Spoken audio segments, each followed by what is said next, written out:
tumesafiri kutoka katika mkoa wa Manyara, wilaya ya Babati, na sasa tuko ndani ya jiji la Dar es Salaam na tuko tayari kwa ajili ya mchezo wetu dhidi ya Yanga.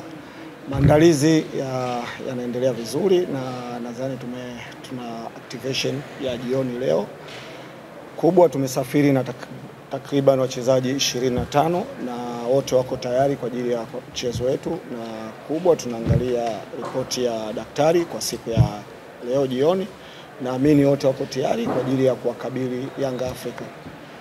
Tunajua tunacheza na timu ya aina gani. Yanga ni timu bora, nikimaanisha yani benchi lao la ufundi na nikimaanisha upana wa kikosi chao.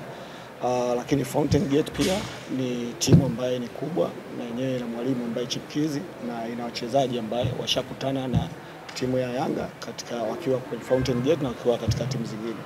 Kwa hiyo all in all, kama sisi tumejipanga kwa ajili ya kucheza na Yanga kesho na kupata pointi 3. Kwanza ni kweli Yanga ni timu bora, lakini ni binadamu ambaye anatumika. Wana ubora wao ndani ya uwanja, lakini pia wana udhaifu wao. Kwa hiyo ule ubora wao tutauheshimu kama Yanga, lakini ule udhaifu wao ndio tutakaotumia kupata matokeo kama Fountain Gate.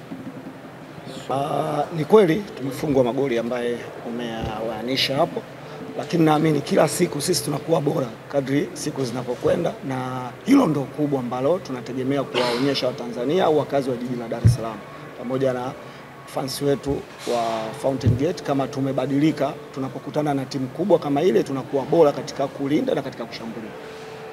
Nikushukuru kwa swali lako zuri na nipokea hongera yako, lakini ni ya kwetu sote. Unajua tulikotoka, tumetoka mbali. Kila mtu ana support, bila nyie mimi nisingefika pale.